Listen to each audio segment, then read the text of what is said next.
Madame, mademoiselle, monsieur, bonsoir. On est solidaires, c'est le titre de cette émission et vous aurez compris que c'est une émission spéciale en direct sur France 2 ce soir. La chaîne nous a demandé, à Yann Moix, Léa Salamé et moi-même, bonsoir Léa, bonsoir Yann, de vous présenter tout un plateau d'invités parce qu'il était évident que ce soir, nous ne pouvions pas diffuser les programmes prévus, que ce soit l'émission de Patrick Sébastien ou notre propre émission On n'est pas couché que nous avions enregistrée jeudi dernier. Il va de soi que nos premières pensées, il faut quand même le rappeler, vont avant tout aux victimes, aux familles et amis des victimes du drame que Paris a vécu hier soir. Alors, qu'est-ce que nous allons vous proposer ce soir? Tout simplement une émission pendant laquelle des artistes, des intellectuels, des sportifs viendront nous dire et leurs émotions, mais aussi l'importance d'être unis, d'être rassemblés dans de telles circonstances, dans des moments pareils. Après avoir dialogué avec 4 invités politiques qui sont déjà présents sur notre plateau, différents artistes nous rejoindront ce soir. Je vous donne par ordre alphabétique: Frédéric Becbédé, Charles Berling, Vikash Dorasso, Michel Drucker, le philosophe Michael Fussell, Catherine Fro, Raphaël Glucksmann, Gérard Jugnot, Kéron, Arnaud Klarsfeld, Michel Larocque, Gérard Miller, Manu Payet, Sylvie Testu, Youssoufa et peut-être d'autres encore. Tous, en tout cas, ont eu la gentillesse d'accepter de venir ici en direct, ce qui, croyez-moi, n'est pas si simple et même très courageux de la part d'artistes de venir dans de telles conditions et dans de telles circonstances. Avant de donner la parole à Yann et à Léa, quelques phrases que vous allez donner, et évidemment avant de donner la parole aux politiques présents sur ce plateau, juste un peu de musique. Cet homme qui est venu devant le Bataclan aujourd'hui avec son piano et qui a interprété tout seul cette chanson de John Lennon, Imagine.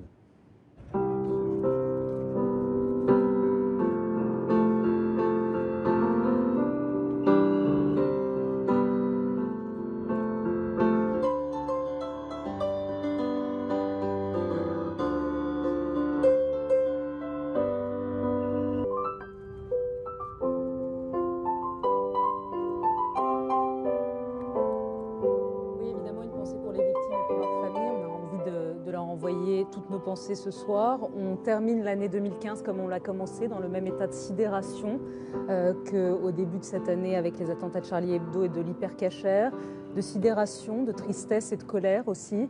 Et c'est justement peut-être là notre devoir, en tant que journaliste, en tant qu'écrivain, en tant que politique, de ne pas céder à cette colère-là, de ne pas céder à l'instinct primaire d'aller vers la haine de l'autre, vers le rejet de l'autre, même si c'est difficile ce soir, même si c'est difficile de comprendre et de justifier ce qui s'est passé. Il va falloir qu'on trouve les mots justes, vous, nous, il va falloir qu'on trouve les mots justes entre d'un côté un discours de bien-pensance qui ne marche plus, et de l'autre la tentation de la stigmatisation, et ça va être un défi pour nous tous. Permettez-moi de citer quelques mots d'Albert Camus.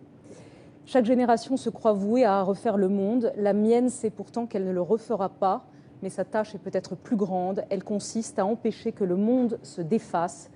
Voilà, face à ces barbares, je crois qu'il est de notre devoir d'essayer de tout faire pour que notre monde de liberté, de tolérance, d'humanisme ne se défasse pas. Yann Moix. D'abord, mes hommages aux victimes et à leur mémoire et à leurs familles. On est de tout cœur ici ce soir avec ces gens. Et parmi les victimes, les nombreux blessés, évidemment, pour lesquels toutes les familles sont très inquiètes. Moi-même, des amis qui ont été victimes. La première chose que je voudrais dire, c'est que nous avons le droit d'avoir peur. Quand j'entends que si on a peur, ils ont gagné, je crois qu'eux n'ont pas peur. Les bourreaux n'ont pas peur, car ils aiment la mort. Nous, nous avons peur, car nous aimons la vie. Nous avons le droit d'avoir peur. Je voudrais réhabiliter la peur ce soir. Quand on est du côté de la pulsion de vie, la peur est ce qu'il y a de plus sain pour essayer de trouver une solution. La peur n'est pas une défaite. Souvent, c'est une réserve d'énergie. Et je suis écrivain. Ces gens qui veulent assassiner la France, veulent assassiner la culture. Et je vais donc laisser la parole brièvement à 2 écrivains. Apollinaire. Apollinaire résume la nuit d'hier. Nuit violente, ô nuit dont l'épouvantable cri profond devenait plus intense de minute en minute. Nuit qui criait comme une femme qui accouche. Et je vais vous lire un passage du grand poète Hölderlin sur le nihilisme et comment ne pas s'enferrer et s'enfermer dans le nihilisme, dans ces gens qui aiment le néant quand nous aimons la pulsion de vie. Malheureux qui êtes tout pénétrés, vous aussi, du rien qui règne sur nous, qui comprenez que ce pourquoi nous sommes nés n'est rien, que ce que nous aimons n'est rien, que ce en quoi nous croyons n'est rien, que nous nous épuisons pour rien, et pour dans le rien lentement nous engloutir. Moi aussi, j'ai sombré parfois dans cette pensée et je suis encore là. Yann et Léa, je vais maintenant présenter à nos téléspectateurs nos 4 invités politiques qui ont accepté de venir sur ce plateau et d'ouvrir cette émission spéciale. Monsieur Razi Hamadi, député socialiste de Seine-Saint-Denis. Monsieur Jean-Christophe Lagarde, député centriste de Seine-Saint-Denis. Jean-Luc Mélenchon, député européen Front de Gauche. Et Édouard Philippe, député pour les Républicains en Seine-Maritime. Messieurs, merci d'abord d'avoir accepté de venir sur ce plateau dans ces circonstances difficiles. Ça n'est pas simple. Le président François Hollande a décidé d'un deuil national dans notre pays de 3 jours. C'est une mesure certes symbolique, mais importante. J'ai envie de commencer par monsieur Hamadi pour le Parti socialiste. Je pense que Léa Salamé a utilisé un mot très important, qui est le mot de devoir. Et quelle que soit la place qu'est la nôtre, artistes, citoyens, responsables politiques, on est envahi par ce sentiment de devoir d'être à la hauteur de la situation. Et Yann Moix a utilisé la peur. Il faut comprendre cette peur. Il faut comprendre nos concitoyennes et nos concitoyens qui ont peur. Et en même temps, il ne faut pas laisser la peur, si elle peut être un ressort d'énergie, tout envahir. Non, mais il faut la regarder en face. Et il faut la regarder en face, vous avez tout à fait raison. Et regarder en face, ça veut dire la lucidité. La lucidité, c'est que c'est une bataille qui s'engage. Il n'y a pas de bien-pensance à avoir. C'est une bataille qui va être difficile. C'est une bataille ou une guerre? C'est une guerre. Et c'est une bataille de tous les jours. C'est la première bataille d'une guerre. Chacun doit être responsable, chacun doit être vigilant. Et en même temps, ne jamais oublier que nous sommes une démocratie. Et que leur adversaire, c'est aussi la démocratie.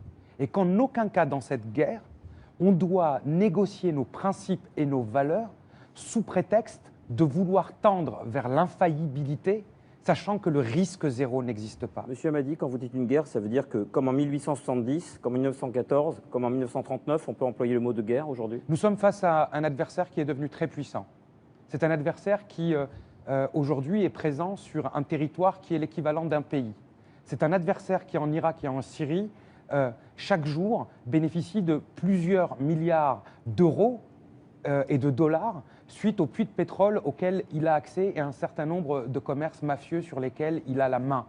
Nous sommes face à une organisation qui n'a rien à voir avec un État, qui n'a rien à voir avec l'islam, mais qui aujourd'hui a atteint le niveau d'une armée structurée, financièrement forte et capable de se projeter de manière organisée. Donc nous devons répondre.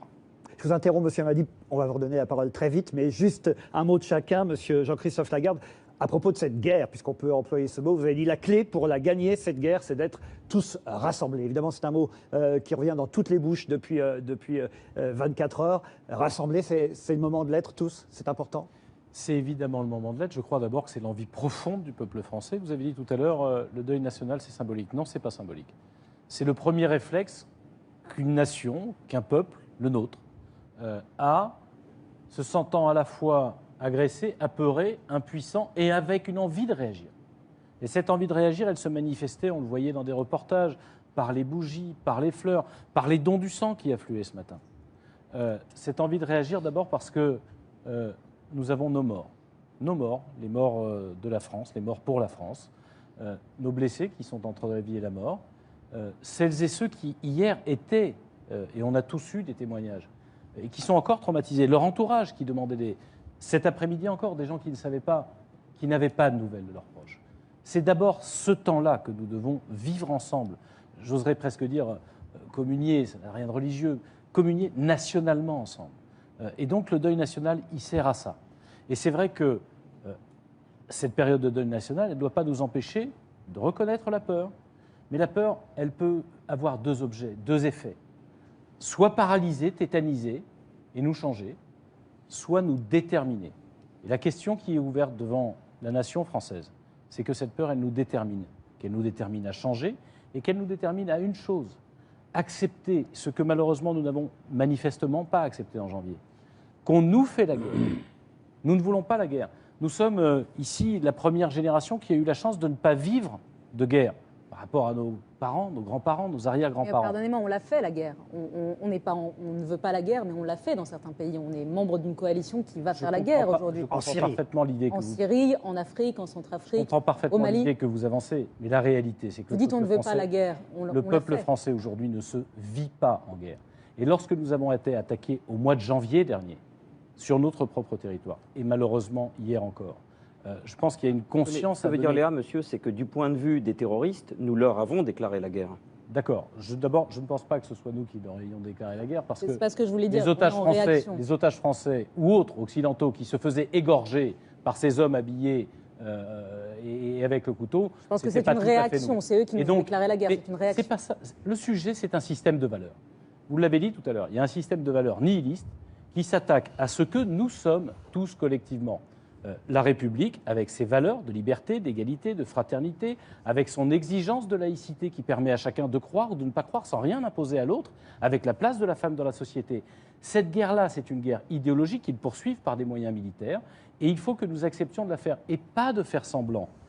Vous savez, je disais il y a plusieurs mois, quand on fait la guerre à 50%, on est sûr de perdre à 100%.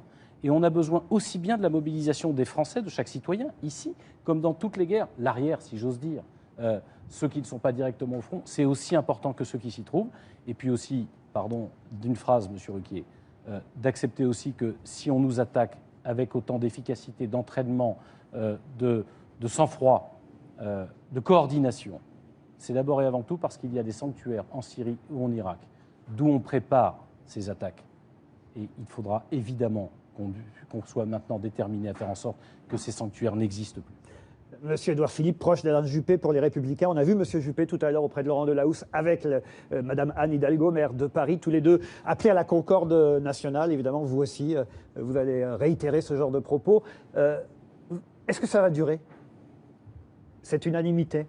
Je ne sais pas. Ou d'ailleurs, on peut le dire, on voit sur les réseaux sociaux, on sent déjà quelques fractures, quelques fissures pour certains partis politiques. Non, mais si on peut distinguer deux choses, si vous voulez bien. Il y a l'unité nationale qu'on ressent tous ici. Tout le monde se doute bien que je ne suis pas d'accord sur tout avec M. Hammadi et pas d'accord sur grand-chose avec M. Mélenchon. Et ça n'a aucune importance d'une certaine façon. Parce que le pays aujourd'hui, il est attaqué en tant que pays. Ce n'est pas la droite qu'on attaque, ce n'est pas la gauche qu'on attaque. Ce n'est pas la gauche révolutionnaire qu'on attaque, c'est la France. C'est ce que nous sommes, ce que nous aimons lire, ce que nous aimons regarder, la façon dont nous aimons vivre, les discussions qu'on peut avoir à la terrasse d'un café en buvant un bon verre et en n'étant pas d'accord et en assumant le fait qu'on n'est pas d'accord. C'est ça qu'on attaque. Et ça exige une réponse unie. L'unité nationale, ça ne veut pas dire le consensus national. Nous ne sommes pas d'accord, y compris peut-être sur les raisons qui nous ont poussés dans cette crise et sur les moyens d'en sortir. Et ça n'est pas grave, c'est aussi ça la démocratie. On ne met pas la démocratie entre parenthèses pour la défendre. Donc nous ne sommes pas d'accord sur tout. Mais l'unité, dans ces moments de crise, dans ces moments de pression très forte sur ce que nous sommes, est indispensable. Deux mots sur les termes que vous avez utilisés, la peur et la colère. Je comprends parfaitement la peur et d'une certaine façon, je la partage. J'ai été frappé en arrivant du Havre tout à l'heure de traverser un Paris vide. Oui, un samedi soir. Un samedi soir à 8h, mais personne, moi je n'avais jamais vu ça. Et on sent bien qu'il y a une forme de peur et d'angoisse, et elle est parfaitement légitime, et on l'a tous éprouvé, je crois. Il y a aussi, il y a aussi les messages, comme on est en direct, il y a les messages de la préfecture de police qui disent « restez chez vous ». Bien sûr, et je peux comprendre la peur, et elle n'est pas un sentiment qui serait, ou une émotion qui serait simplement mauvaise ou dangereuse. Je crois néanmoins qu'au niveau collectif, pas simplement au niveau individuel, mais au niveau collectif, notre pays doit ne pas envoyer de signaux de faiblesse. Il peut reconnaître que ces individus ont peur, mais il faut être fort aussi pour répondre à cet objectif de guerre, car c'est un objectif de guerre que de faire naître. Peur, vous savez, en fait. Mais je le sais, j'ai aucun doute. Mon idée, c'est que c'était un moteur pour agir. Très bien. Et puis deuxième chose sur la colère, je ne sais pas si la colère ne doit pas envahir nos cœurs, mais moi je suis en colère. C'est pas une colère chaude, c'est pas une colère flamboyante, c'est une colère froide. Évidemment que je suis en colère. On est venu en France et on a commis un acte de guerre sur des gens qui sont des concitoyens, que je ne connais ou je ne connais pas, mais qui sont des concitoyens. Donc évidemment, je suis en colère. Et évidemment, cette colère, comme cette peur, elles doivent déboucher sur des actions, et des actions fermes. Car on ne peut pas impunément déclarer la guerre à la France et venir sur son sol, comme dit la chanson, égorger nos fils et nos compagnes. Ça n'est pas possible. Jean-Luc Mélenchon, en colère aussi. Oui, je voudrais dire que, Alia Salamé, que on a le droit de haïr. Moi, je hais nos agresseurs. Je ne me contente pas de les haïr, je les méprise. Parce que c'est leur habitude de s'attaquer à des gens sans défense, pris par surprise. C'est les nôtres qui prennent un risque quand ils viennent armés les assaillir. Eux, oui, ils se comportent comme des guerriers, les autres, non, comme des lâches, des assassins, des misérables. Et je pense que là, en ce moment, on a deux devoirs. Le premier, c'est un devoir humain. Comment nous parlons, et nous parlons aux autres. Car tout le monde sait que nous ne sommes d'accord sur rien. Et c'est notre force, à nous, des Français, d'être querelleurs, divers, contradictoires, ce que vous venez de dire très bien. J'en suis totalement d'accord avec vous. Mais nous devons enseigner quelque chose déjà aux nôtres, à nos enfants, à notre peuple. Dans des moments comme cela, c'est le moment du deuil. Les choses vont nous marquer fortement. Et il s'agit de faire bien comprendre ce que vous venez de dire avec beaucoup de sensibilité et d'intelligence. Merci, monsieur. La peur. Pour pouvoir être courageux, il faut avoir peur. Les autres sont des inconscients, ceux qui n'ont pas peur. Et nous nous améliorons comme êtres humains en essayant de dominer la situation. Et après, réfléchir en faisant preuve de discernement. C'est là que je vous retrouve, Madame Salamé. La haine dont il est question, ce n'est pas celle de l'agresseur. Je l'ai hais. Je l'ai hais. La haine qu'il s'agit de combattre, c'est ce que ces agresseurs veulent incruster en nous. Parce que, et c'est là qu'on vient sur le fond, nous avons un devoir de lucidité. Ce sont nos ennemis. Il faut donc les empêcher d'atteindre leurs objectifs. Ils ont des objectifs. Pas seulement de tuer des gens qui ne leur posent aucun problème, car ceux qui vont écouter de la musique au Bataclan n'ont pas l'intention une seule seconde de prendre un fusil d'assaut. Ah. Non, c'est pas seulement ça. Ce qu'ils veulent, c'est parvenir à faire peur au point que nous perdions tout contrôle de nous-mêmes, que nous nous jetions les uns sur les autres, car des erreurs innombrables ont été commises. Deuxièmement, ils veulent nous diviser. C'est sur ce point qu'il faut parler clairement. Ils veulent obtenir un clivage entre les musulmans et le reste de la société.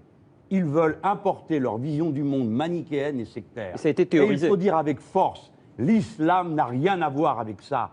Les croyants en France, pas un ne ferait de mal à une mouche, sinon une poignée d'énergumènes que nous trouvons dans toutes les religions. Et notre premier devoir est un devoir d'amour pour nos compatriotes, tous, non seulement ceux qui souffrent, mais ceux qui souffrent en silence. Parce que depuis hier, c'est une humiliation sans nom pour un musulman d'être identifié à de tels bourreaux, à de tels abominables assassins. Je le dis avec toute ma force parce que c'est notre devoir. Si nous voulons faire mieux que de parler, ce qui est toujours utile, il faut que nous mettions le doigt à l'endroit où l'ennemi veut nous frapper. Vous savez d'ailleurs, ne nous laissons pas diviser. Vous savez que ce que vous dites a été théorisé justement à haut niveau chez Daesh. Cette idée de diviser les Français pour que l'islamophobie grimpe et ainsi créer des tensions. Et que donc, peut-être par égarement, vous savez comment c'est, on tend un miroir, et à force de le tendre, les gens finissent par croire qu'ils sont l'image qu'il y a là-dedans. Après, disons les choses aussi, ça sera dans un deuxième temps, on va laisser passer le deuil. Par respect les uns pour les autres, laissons passer le deuil. Mais après, il y a des bilans à faire de toutes les erreurs qui ont pu nous conduire à être en état de faiblesse. Et puis, de l'incroyable situation où on appelle terroriste ce qui est une véritable armée. Ce ne sont pas 4-5 énervés dans un coin qui reçoivent de l'argent de puissance régionale, qui trafiquent du pétrole, il faut bien que quelqu'un l'achète. Figurez-vous que chacun ne va pas avec un bidon chercher son pétrole auprès de Daesh. C'est par bateau entier que le trafic et la contrebande se fait. La question a été posée de savoir qui en Europe achète ce pétrole. Nous n'avons toujours pas de réponse. Par où transitent les milliards de Daesh? Parce qu'ils ont des milliards. Qui peut leur couper les canaux par lesquels ça passe? Pourquoi on n'en parle pas? Qui est-ce qui a cet argent? Où est-il encore stocké? Est-ce qu'il faut aller plus loin, Jean-Luc Mélenchon? Est-ce qu'il faut aller plus loin? Aujourd'hui, c'est la question qui va se poser après la période de deuil. Est-ce qu'il faut aller plus loin contre Daesh sur le terrain en Syrie? Non, mais l'erreur serait de continuer avec des méthodes qui ne payent pas. Parce que, pardon de vous dire, que ça fait quand même un moment que ça dure. Depuis que nous sommes entrés en Irak pour libérer je ne sais quoi et je ne sais qui... Non, on n'est pas rentré en Irak. Si, la première fois, on y était. Ah, moi, j'avais voté contre, et c'était le président Mitterrand pas la guerre de tout Bush. mon cœur qui a pris cette décision avec la majorité de l'époque. Donc le chaos a commencé à partir de là, sur des erreurs. Alors si maintenant, l'idée c'est d'aller au sol, après qu'on l'ait refusé aux Russes il n'y a même pas 15 jours, je pense qu'on commettrait une erreur. Ce qu'il faut maintenant, c'est couper les liens qui permettent à cette armée d'exister. Donc posons-nous la question de savoir quelles sont les puissances régionales qui financent Daesh. Pourquoi nous nous taisons, nous ne faisons pas le lien, car ceux qui ont été frappés les premiers, Ce sont les musulmans, ceux de Tunisie, qui ont d'abord été agressés par des attentats, puis ceux de Turquie, qui viennent d'avoir des morts il y a quelques jours. Et comment se fait-il que nous avons aussi... Pardon, je ne veux pas commencer une discussion politique qui pourrait être ressentie par quelqu'un comme une mise en cause à cet instant dans la période de deuil. Mais tout de même, c'est beaucoup de désinvolture. Il faut, si l'on veut les combattre, les couper des moyens de vivre. C'est la première chose à faire. Jean-Luc Mélenchon, je vais vous interrompre puisque vous avez évoqué les musulmans de France. Je voudrais lire ce texte d'un footballeur qui était présent sur la pelouse du Stade de France hier soir, qui est un symbole pour les jeunes qui nous regardent, qui aiment le sport, les jeunes qui étaient dans les gradins et qui ont eu peur aussi à la fin du match quand ils ont appris ce qui se passait à l'extérieur. Et ce footballeur, Lassana Diarra, qui est un footballeur olympique de Marseille, qui a fait son retour en équipe de France hier, voilà ce qu'il écrit. C'est assez terrible, c'est assez émouvant, mais je crois que c'est important de lire son texte. Bonsoir à tous. À la suite de ces événements dramatiques survenus hier à Paris, à Saint-Denis, c'est avec le cœur lourd que je prends la parole aujourd'hui. Comme vous l'avez peut-être lu, j'ai été personnellement touché par ces attentats. Ma cousine Asta Diakite figure parmi les victimes de l'une des fusillades ayant eu lieu hier, comme des centaines d'autres Français innocents. Elle a été pour moi un repère, un soutien, une grande sœur. Dans ce climat de terreur, continue Lassana Diarra, il est important pour nous tous, qui sommes des représentants de notre pays et de sa diversité, de prendre la parole et de rester unis face à une horreur qui n'a ni couleur ni religion. Défendons ensemble l'amour, le respect et la paix. Merci à tous pour vos témoignages et vos messages. Prenez soin de vous et des vôtres et que nos victimes reposent en paix. C'est le footballeur olympique de Marseille et de l'équipe de France présent sur la pelouse hier soir qui a perdu une proche et qui... Voilà, est un exemple pour les jeunes qui nous regardent ce soir. Je peux dire juste un mot, je vous promets, je ne monopoliserai pas la parole.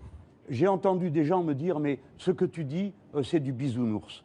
Comme si parler d'amour, parler de tendresse, parler d'unité ne serait pas politique. C'est très politique. Mais c'est toute la subtilité aujourd'hui. C'est comment... Je vais te laisser la parole.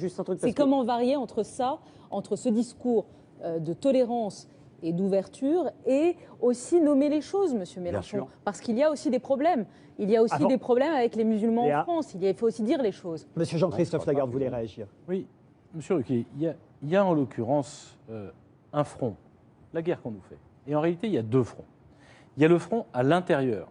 Et de ce point de vue-là, je partage totalement, on l'avait dit en janvier, on doit le répéter, le marteler, parce que d'autres, et à la première échelle, nos ennemis, cherche à diviser la société française, à générer des réactions qu'au fond de nous, vous le disiez, Madame Salamé, on a peut-être spontanément, en se disant mais ça suffit. Sauf que les musulmans de France sont aussi victimes que le reste. Même deux fois. Et les musulmans dans le monde sont les premières si je peux me permettre, deux fois. C'est l'évidence. Parce que c'est pour ça que ce soir, ils se trouvent montrés du doigt, en plus d'être victimes comme nous tous ici. Il y a deux fronts. C'est bien qu'on dise ça tous. Et il y a un front qui se trouve aussi à l'extérieur. C'est là où je diverge avec M. Mélenchon. Ça fait des mois, bien sûr qu'il faut couper les financements, mais ça ne suffira pas. Aujourd'hui, ils ont leur propre financement. Ils ont des territoires immenses, représentant un pays, avec des villes. Et que se passe-t-il dans ces villes? On y prépare, on y organise, à la fois financièrement, logistiquement, techniquement, par voie d'entraînement. Ce sont des sanctuaires depuis lesquels ils préparent des attaques contre la Tunisie, contre la Turquie, contre la France, contre la Belgique. Et je pense que nous ne pouvons pas laisser, et j'ai une image en tête très précise, nous ne pouvons pas laisser seuls les Kurdes, les Irakiens se défendre et en même temps nous défendre. On leur livre des armes et on attend qu'ils emportent la victoire. Pardon, l'image très précise que j'ai, Monsieur Ruquier, c'est celle de Kobané, cette ville de Kobané, où l'armée turque, de l'autre côté de la frontière, regardait les Kurdes se faire massacrer par les barbares de Daesh. Nous avons un devoir. Qu'est-ce que vous proposez, Monsieur Lagarde? Est-ce que vous proposez des troupes au sol? Parce que personne ne veut y aller au sol. C'est ça la vraie. Ni les Américains, ni les Français, ni les négociants. Non, mais Madame Salamé, avant de changer de sujet, ce qu'a dit Monsieur Lagarde est très important. On pourrait déjà demander aux Turcs de se comporter. Je propose trois choses très rapidement pour répondre à la question de Madame Salamé. La première, c'est que pendant des mois et des mois, l'ONU a lanterné. La France doit prendre la tête d'une résolution que je crois on peut faire accepter aujourd'hui à la Russie, qui l'a toujours refusé, pour dire qu'on ne peut pas laisser les choses en l'état et que l'ordre international a le droit d'intervenir, y compris militairement là-bas. La seconde chose, c'est qu'il y a un article 5 dans le traité de l'OTAN qui prévoit que quand un pays, la France en l'espèce, est attaqué, la Turquie il y a quelques jours, eh bien il doit y avoir une réunion de l'OTAN d'urgence pour qu'on ne se contente pas, entre guillemets, d'actions militaires dans lesquels nos militaires sont engagés et nous leur devons reconnaissance, mais qui restent symboliques et en tout cas inefficaces, parce que pendant ce temps, nos ennemis, Daesh, ceux qui nous attaquent, ont continué à progresser. Et la troisième chose, c'est qu'aussi en France, dans notre pays, nous puissions mobiliser la population. Que nous soyons par exemple capables, on a vu nos forces de l'ordre à bout de souffle, il y a quelques semaines, nous le savons tous, il y avait devant les édifices religieux, les bâtiments publics, des soldats, des gendarmes, des policiers, mais nous n'avons pas les moyens. Ça fait 20 ans qu'on réduit les moyens de notre défense intérieure et extérieure, alors que le monde devient de plus en plus dangereux. C'est une folie. Je souhaiterais par exemple que, comme d'autres pays, et je donne nous la soyons parole à M. capables de Hamadi tout de créer, suite derrière. je termine juste sur cette phrase, que comme dans d'autres pays, nous soyons capables de créer une garde nationale pour soulager les forces, pour protéger la population.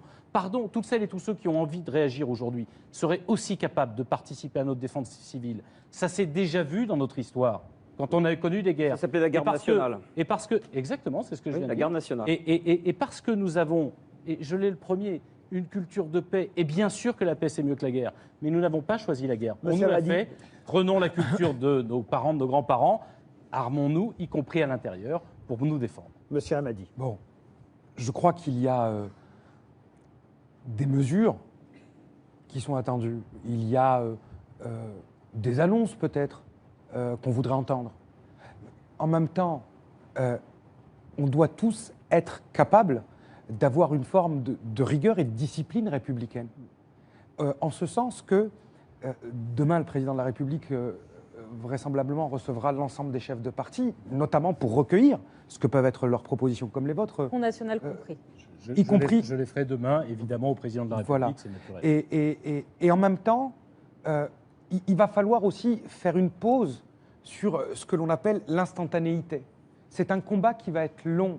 C'est un combat qui va nécessiter, dans cette guerre, qu'à chaque fois que nous serons attaqués, nous soyons en capacité d'avoir aussi du sang-froid et de ne pas réagir par de nouvelles lois, de nouvelles mesures. On a un dispositif, je veux dire ici, et que jamais l'effort de mobilisation sécuritaire a été aussi fort dans notre pays. Mais Monsieur Hamadi, jamais. Monsieur Hamadi, Mais je vous veux entends. aussi vous dire, Léa Salamé, Mais non, mais que ce que je dis sur votre plateau, et je prends l'opportunité d'être ici pour le dire, et j'en saisis l'instant, c'est que le risque zéro n'existera jamais.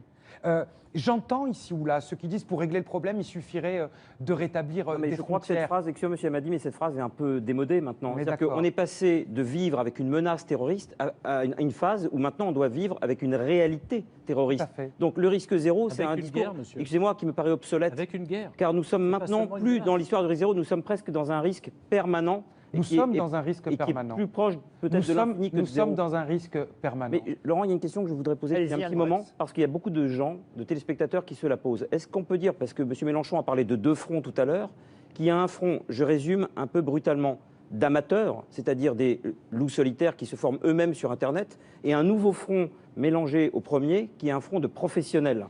Il y a tout.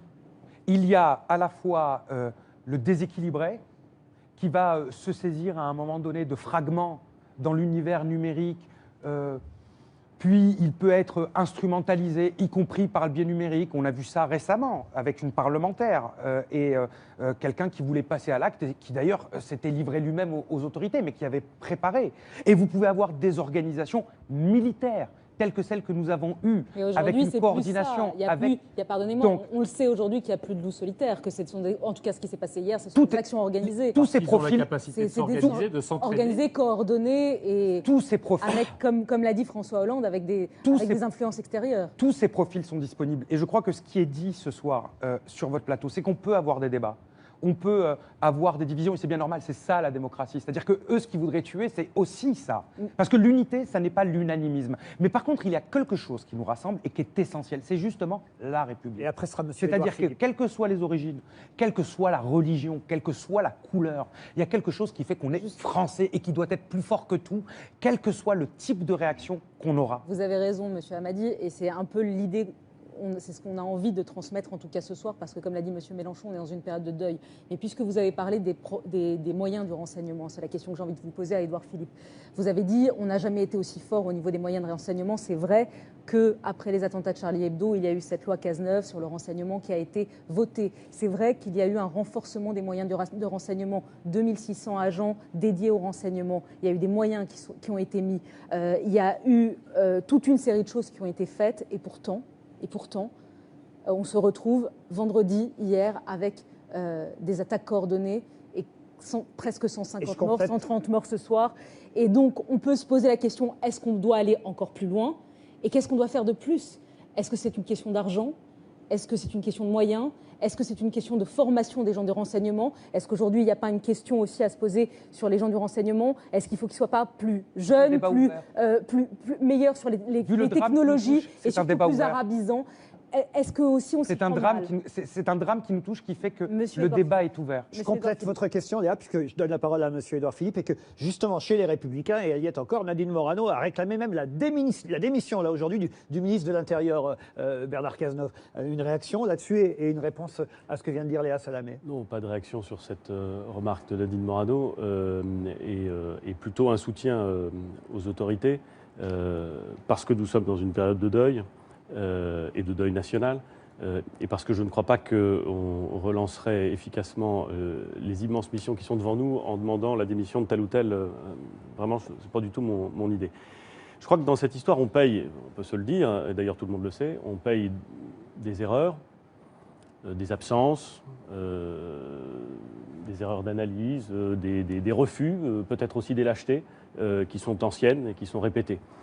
Ça fait longtemps, on l'a déjà dit, que l'effort national français sur les missions régaliennes, que ce soit la défense, la justice, la police, est un effort qui décroît. Ce n'est pas propre à la France, c'est encore plus rapide dans d'autres pays. Je pense par exemple au Royaume-Uni qui est passé d'un État qui avait une armée il y a 10 ans à un État qui n'a quasiment plus d'armée aujourd'hui. Donc nous vivons dans un pays où les moyens que nous attribuons aux missions régaliennes de l'État diminuent. Qui fait de la France une proie facile. Alors même que le niveau de menace... M. Amadi n'a pas l'air d'accord. Que le niveau de menace, lui, augmente. Je crois profondément ça. Je vois les prisons françaises comme un lieu d'incubation d'un radicalisme ultra dangereux. Et objectivement, on ne peut pas dire que nous ayons pris à bras-le-corps ce problème pour le régler. Je ne dis pas que rien n'est fait, ce n'est pas du tout mon propos. Je ne dis pas qu'il n'y a pas des gens qui essaient à la fois sincèrement et avec des moyens, mais je crois que la réponse nationale n'est pas au niveau des enjeux. Si vous me permettez de compléter ce que vous dites, Monsieur Philippe, c'est qu'on est même très en retard à l'allumage, parce que vous citez la Grande-Bretagne.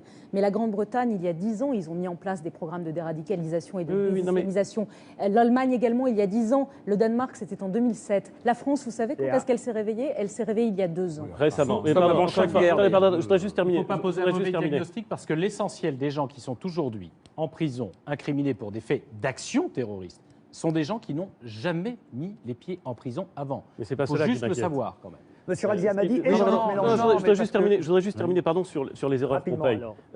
On paye en Syrie nos propres erreurs. On ne paye pas simplement la méchanceté, on paye nos propres erreurs. On paye l'erreur fondamentale commise par les Américains d'avoir dit voilà la ligne rouge et de ne pas l'avoir respectée. On paye notre lâcheté, notre forme de lâcheté, en tout cas notre refus, qui n'est d'ailleurs pas forcément une lâcheté, mais notre refus d'effectivement combattre en disant nous allons faire des frappes aériennes car elles sont pour nous plus indolores, et on laissera les Kurdes sur le terrain et peut-être les Iraniens, si par rapport on peut avoir un objectif. Monsieur Amadi, nous perdons à cause de nos renoncements. Mélenchon. Il est difficile là ce soir d'avoir un débat sur la géostratégie. Il y a 2 ans et demi, c'est la France, par la voix du président de la République, son ministre des Affaires étrangères, qui a été en première ligne pour dire qu'il faut agir en Syrie dans le cadre d'une coordination internationale. Sauf que ce n'était pas contre Daesh, c'était contre Bachar al-Assad. En tout cas, il fallait intervenir en Syrie pour tout un tas de raisons. Et en effet, à l'époque, les choses étaient... Si on l'avait fait, ce serait Daesh qui aurait le pouvoir. Malheureusement, nous n'avons pas été suivis. Ensuite, la police aujourd'hui, le renseignement, c'est des secteurs de dépenses publiques pour lesquels on dépense plus d'argent. et pour lesquels on crée des postes. On peut avoir des débats sur plein de choses, mais là-dessus, on met les moyens. Alors, on pourrait en mettre... Monsieur Amadi, le juge Trévidic ne dit pas la même chose que vous. Quant aux moyens affectés à la lutte antiterroriste, ils sont clairement devenus très insuffisants, et je pèse mes mots, dit-il. On frise l'indigence à l'heure où la menace n'a jamais été aussi Je l'ai forte. entendu cet après-midi. Il est un des meilleurs spécialistes. Je l'ai entendu cet après-midi, je pense, et je vous l'ai dit tout à l'heure. Il n'y a aucun débat fermé, et notamment sur la question du renseignement, sur l'antiterrorisme, ce que l'on appelle les moyens d'analyse. Même si on a beaucoup travaillé là-dessus dans la loi antiterroriste, on peut toujours améliorer le dispositif, et il le faut. Jean-Luc Mélenchon. Oui, bon, il faut qu'on reste dans le cadre qu'on s'est donné. Oui. Parce que si on commence à entrer dans la polémique, ça va vite devenir insupportable pour tout le monde, parce qu'aucun d'entre nous n'arrivera à exposer ses thèses, et nous traitons d'un sujet qui est compliqué, il faut le dire aux gens. C'est pas simple, il n'y a pas noir et blanc. Il n'y a surtout pas de solution. On pourrait quand même permettre au moins de tirer une leçon de ce qui a été dit là. Je pense que la grosse musique contre l'État, la France qui n'a pas besoin d'État, il n'y a jamais assez d'argent pour les fonctionnaires qui sont tous des feignants tout le temps en vacances, on va peut-être arrêter maintenant. Peut-être qu'on va se dire qu'il faut des militaires, que nous avons besoin d'une armée, que nous avons besoin d'une police, etc. Deuxièmement, nous pouvons faire des bilans. Et le disant, je n'accuse personne. Je dis, il y a des choses dont on peut quand même se rendre compte que ce sont des erreurs. Par exemple, survaloriser les lois antiterroristes. On en a eu 10 en 10 ans. Vous n'avez pas un seul rapport qui fait un bilan sur tout ça. À chaque fois, on en vote une suivante, en disant, il y a ça qui ne va pas. Qu'est-ce qui s'est passé jusque-là? On ne sait pas. On continue. Parce C'est que la fuite en avant. la menace Oui. change en 10 ans. Et en attendant, elle n'est pas la même. Mais si, qu'il y a- elle est qu'il y a la 10 même. ans. Elle est exactement la même depuis 10 ans. Pardon, mais madame, si vous lisez les travaux des chercheurs, il faut de temps à autre le faire, des stratèges, c'est la même menace qu'on a. Et les moyens qu'on a mis en avant sont inadaptés. Nous avons sacrifié beaucoup de nos libertés individuelles pour une sécurité que nous n'avons toujours pas et qui est plus instable que jamais. Première chose. Au moins, faisons ce bilan. Nous avons besoin d'un État, et en France, plus qu'ailleurs. Deuxièmement, faisons le bilan de nos interventions de gendarmes mondiales qui avons le bon droit pour nous, parce que nous avons raison et parce que nous sommes intelligents et que les autres sont des barbares. Mais il est clair qu'être intervenu comme cela a été fait en Irak la première fois était une stupidité. Monsieur Mélenchon, vous commencez par dire qu'il ne faut pas parler de ça et vous terminez Non, mais je pense, le disant, il n'y a plus de contemporains ici autour de cette table, à part moi, qui ai voté contre à l'époque, de la décision d'entrer en Irak. De la même manière, entrer en Libye... Manifester contre, pas voter. Bon, ceux qui sont entrés, l'idée de bombarder la Libye était une erreur totale, car c'était effondrer un État sans avoir les moyens d'en substituer un autre derrière. Et ensuite, on est parti en Syrie avec les mêmes méthodes. Donc, au moins, disons-nous que faire les cow-boys ne mène nulle part, sinon qu'à augmenter le chaos et le désordre partout. Donc, il y a des moments où il faut dire, la France, nous ne sommes pas chargés d'organiser dans chaque pays la paix et le bonheur. Nous avons des intérêts, et c'est à partir de ces intérêts qu'il faut penser que la géopolitique commande la politique et commande l'économie. Donc il faut avoir une pensée géopolitique. Et je trouve que là, il y a souvent de la faiblesse. Je ne veux pas polémiquer. Vous seriez pour une non-intervention? Quand vous acceptez l'idée que les Turcs, le gouvernement turc actuel, abandonne Kobané, empêche les troupes de passer, les Kurdes qui veulent passer d'un pays à l'autre, qu'on ne leur donne ni armes ni matériel, et que par contre on laisse les Turcs bombarder les positions kurdes, eh bien il y a là un paquet de méli-mélo, d'ambiguïtés, de mensonges. Là nous sommes en train de parler tranquillement. Lundi arrive en France le responsable du Qatar, qui vient à notre salon militaire et police. On n'a rien à dire. Celui-là, il n'a rien à voir avec rien, il n'est pas au courant. Il ne sait pas ce qu'est Daesh, il n'en a jamais entendu parler. Enfin, vous savez tous que c'est une comédie. Ils ont directement les mains dedans. Vous polémiquez, Jean-Christophe Lagarde, vous voulez tout de suite intervenir. Monsieur Lagarde. Oui, pour la première fois de ma vie, sur une large partie de ce que vient de dire M. Mélenchon, je peux partager. Pas sur les conséquences et les conclusions, et je pense que le temps va venir de ce débat. J'ai tracé quelques pistes, mais je voudrais que... On ne fera pas ce soir ici. Voilà. Je voudrais que nous partagions justement... Oui, mais la garde nationale, c'est une bonne idée. Une chose, mais oui, parce que ça responsabilise... Les Américains l'ont, la garde ça responsabilise les citoyens et ça nous donne des moyens. La devise liberté, égalité, fraternité a été mise sur le drapeau de la garde nationale. Mais vous ne croyez pas... Exactement, c'est Robespierre qui a... Pour que nous ayons une garde nationale, faut-il que d'abord on mobilise l'esprit des citoyens? Aujourd'hui, c'est l'émotion des citoyens, la peur et en même temps l'indignation, la révolte, la colère, l'envie d'agir. Et en réalité, il faut aussi que nous prenions tous conscience dans les débats publics qui auront lieu nécessairement. La République, c'est quoi? C'est un ensemble de valeurs, je les décrivais tout à l'heure, on les porte au frontispice de nos édifices publics. Et ce sont aussi des lois, des droits. Mais la République, elle a d'abord le droit de se défendre. Est-ce qu'on a De les se moyens défendre à l'extérieur et à l'intérieur, de se défendre contre, tout à l'heure Édouard Philippe parlait d'un certain nombre de lâchetés, contre des prédicateurs qui sont dans notre pays, français ou pas, quand ils ne sont pas français, qu'on les expulse immédiatement. Et quand ils sont français, qu'on leur interdise de prêcher. Comment peut-on accepter que dans des lieux publics qui n'ont rien à voir avec des mosquées, on appelle ça des mosquées, ce ne sont pas des mosquées, ce sont des lieux où on apprend la haine du système de valeurs qui nous fait vivre ensemble. Il faut réagir. À côté de chez moi, il y a des lieux de culte de ce type-là. J'attends de l'État qu'il fasse en sorte que... On m'expliquait pendant des années, dans des villes voisines, on m'expliquait que les laisser là, c'était un bon moyen de les surveiller. Pardon, on ne les surveille pas assez. 3 enfants de ma ville sont partis en Syrie et en Irak, et je vois les parents qui ne savent plus quoi faire et qui ne savent plus qu'espérer. Il y a aussi des convertis de dernière minute qui se convertissent sur Internet sans jamais avoir entendu parler des mosquées. Eh bien, pas Ils sont toujours. 25%. Pas toujours, mais pas toujours. Mais déjà au moins dans ces mosquées-là, ne serait-ce pour qu'il n'y ait pas de sentiment de... Bref, Messieurs, n'est-ce pas, capacité... n'est-ce pas trop tard? C'est la question que j'ai envie de vous poser Je ne le à crois tous les pas. quatre. Il n'est jamais trop À l'heure tard. où la parole politique est défiée, n'est plus écoutée, à l'heure où la volonté politique est mise en procès, est-ce qu'il n'est pas trop Et c'est tard? M. Madame Amadi Salami, qui va il répondre. n'est jamais trop tard Monsieur pour Radzi que la Amadi. République se réveille et qu'elle se défende. C'est à cela, en réalité, que nous devons participer tous, par-delà nos différences. Oui, et d'ailleurs, parce que Monsieur ces Lagarde, différences, c'est attendez. notre chance. Ces Attendez. différences, c'est Non. notre chance. Est-ce Et c'est qu'on cela peut que s'arrêter nous un instant D'abord, M. Radzi annihiler. Amadi, et je reviendrai à M. Mélenchon, Oui, et on parce que conclura c'est avec chacun. Sur le Lagarde, devoir. c'est Sur le intéressant. devoir. Moi, je crois que tout à l'heure, nous disions la capacité collective à se hisser et à être à la hauteur. Et être à la hauteur, c'est peut-être aussi essayer de partager ensemble une autre approche du problème. On a dit ici, même si on a des désaccords, il y a des choses qui ont été dites avec lesquelles je ne suis pas d'accord, mais on peut partager le fait que c'est complexe, le fait que c'est global, le fait qu'il n'y a pas simplement par la loi, il n'y a pas simplement par le sécuritaire, même s'il est nécessaire et qu'il faut mettre tous les moyens là-dessus. C'est une bataille. C'est une bataille de civilisation. Ah, Parce vous qu'ils vous s'en employez le prennent, mot. ils s'en prennent à ce Monsieur que nous Mélenchon sommes. n'est pas d'accord avec Ils vous. s'en prennent à J'ai ce que déjà nous entendu ça. sommes. C'est l'obscurantisme. Et ils s'attaquent à ce qui peut faire société. Et ce que je veux dire par là, c'est que la question religieuse, la question du développement, la question méditerranéenne, la question du Maghreb, la question de la Tunisie, la question de nos quartiers populaires, la question culturelle, la question sociale, l'éducation, le partage des... Tout est à aborder en même temps. Est-ce que je peux vous poser Il n'y une a question, pas monsieur à- Amadi Est-ce que je peux à- vous poser une question Oui. Yann Moix. Parce que les gens ont l'impression, peut-être fausse, de ne pas être totalement en sécurité. Est-ce qu'il n'y a pas un problème avec l'armée?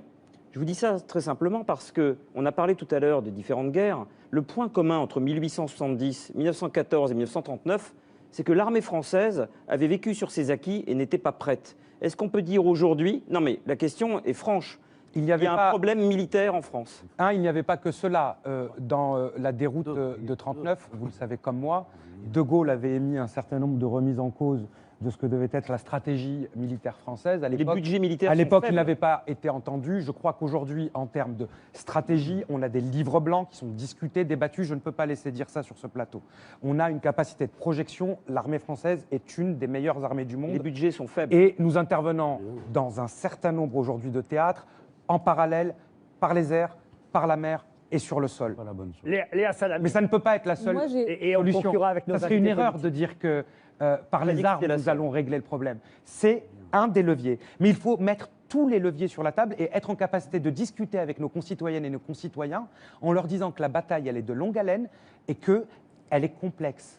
Mais j'ai une question, si vous me Et permettez. ce sera à- Il faut avoir le dernière courage question. de dire ça. On installera d'autres invités sur le plateau Bien sûr. ensuite. Ce sera ma question que j'adresse pour le coup à ceux qui ont un peu moins parlé, c'est à M. Mélenchon et M. Philippe, mais je vous adresse à tous, puisque vous parliez des erreurs, des lâchetés peut-être qu'on a commises. Il y a une vraie question qui se pose aujourd'hui. Et quand M. Mélenchon vous interroge, et on vous a interrogé les mois précédents, notamment la question identitaire, qui est au cœur La question identitaire, qui est au cœur aujourd'hui du débat. On vous sent, vous, mal à l'aise avec cette question-là. Vous répondez social, vous répondez chômage quand on dit qu'il y a peut-être une question identitaire. Et quand il a parlé de guerre de civilisation, je vous ai vu Ils attaquent notre civilisation. hausser les yeux au ciel. Oui. Je voudrais savoir, et c'est une question que je pose à la droite comme à la gauche, est-ce que finalement ça n'a pas été notre grande erreur? C'est-à-dire que d'un côté, la gauche a trop contextualisé, a trop mis les choses, les questions identitaires sous le tapis, et la droite les a peut-être trop essentialisées, et que vous avez eu, d'une certaine manière, Permettez. tort les uns et les autres. Pardon, mais vous vous méprenez totalement. Je suis très à l'aise avec la question de l'identité. C'est le contraire de ce que vous dites, sauf que je n'y réponds pas dans les termes dans lesquels les autres y répondent. Moi, je crois à l'identité républicaine de la patrie. Autrement dit, nous sommes Français parce que nous adhérons à liberté, égalité, fraternité. Peu importe que nous soyons hommes ou femmes, la couleur de notre peau, la religion, car la France, ce n'est ni une couleur de peau, nous sommes tous d'accord, ce n'est pas une religion, il y en a 5 et l'islam est la deuxième, ce n'est pas une ethnie, et nous avons des cultures très différentes en France, et ce n'est même pas la langue française, car 29 pays ont le français en langue officielle.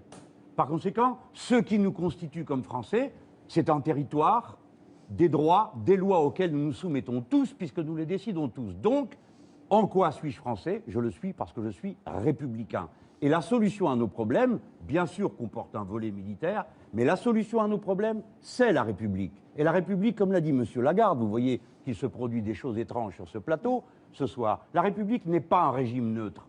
Ce n'est pas simplement une partition, ce n'est pas une règle du jeu égale. Non, c'est un régime qui a un contenu politique, dans lequel il y a la laïcité, la liberté, l'égalité. Et là, dans le cas précis, je ne suis pas d'accord avec l'idée que ce serait le choc des civilisations. Pardon, nous avons affaire à un certain nombre de gens qui sont des voyous, des meurtriers, des assassins, des trafiquants, qui ne représentent aucune espèce de civilisation, et certainement pas la civilisation arabo-musulmane. Par conséquent, nous avons un ennemi et nous devons le vaincre rationnellement. Je l'ai dit tout à l'heure, et apparemment ça n'a pas l'air de retenir votre attention, mais c'est central. Que croyez-vous que soient ces gens? Des voyous, de misérables voyous. Vous pouvez aller monter de quelques points, des barbares. Ils payent les gens, ils payent les gens, coupez-leur les moyens d'accéder à l'argent. C'est un peu... Peut-être c'est insuffisant, mais ce que je veux dire, c'est qu'ils payent, ils fonctionnent avec de l'argent. D'où vient cet argent? Comment circule-t-il? On pourrait l'empêcher. Pour quelles raisons? Les États-Unis d'Amérique, quelqu'un a évoqué l'OTAN tout à l'heure, dont paraît-il nous sommes tous membres, on en voit le bénéfice. Aujourd'hui, le président américain s'exprime avant le président français sur une question française. Mais par contre, il n'intervient pas pour obliger l'OTAN, qui est la Turquie, qui est membre de l'OTAN, à débloquer la frontière pour que les combattants kurdes puissent aller aider les Kurdes de Syrie. Donc vous voyez, commençons par démêler ça, au lieu de faire des grandes phrases, pardon, je ne veux en prendre à personne, des grands mots sur la civilisation et le reste. Très court, Jean-Christophe. C'est un combat. Jean-Christophe Lagarde, Monsieur Hamadi, et après, Édouard Philippe. Très brièvement, je pense qu'on peut aussi tous être frappés par l'élan de solidarité internationale qui se manifeste à travers le monde par les citoyens, par les États. Oui, oui. Eh bien, il faut aussi que nous ne soyons pas seuls, pas seulement dans la solidarité, mais aussi dans la capacité de renseignement, de réaction, d'affirmation de valeurs, de défense. Pour certains, ce n'est pas la République, pour nous, c'est la République, mais de défense de ce qui nous permet de vivre ensemble, de ce qui nous transcende, et de génération en génération. Et pardon, je pense que là, le chef de l'État a une responsabilité particulière. Ce n'est pas simplement la commémoration pour lesquels nous avons besoin du reste du monde. C'est la collaboration, et à commencer par l'Union européenne. Qui, au lieu de passer son temps à s'occuper de choses accessoires, devrait se concentrer sur l'essentiel, notre sécurité, nos valeurs, nos modes de vie, notre humanisme. Moi, je crois que... je pense qu'on peut l'emporter. Nous sommes la France, nous sommes les Françaises et les Français, nous avons vécu des difficultés par le passé, de nature différente, et nous avons réussi. Nous avons réussi à les dépasser.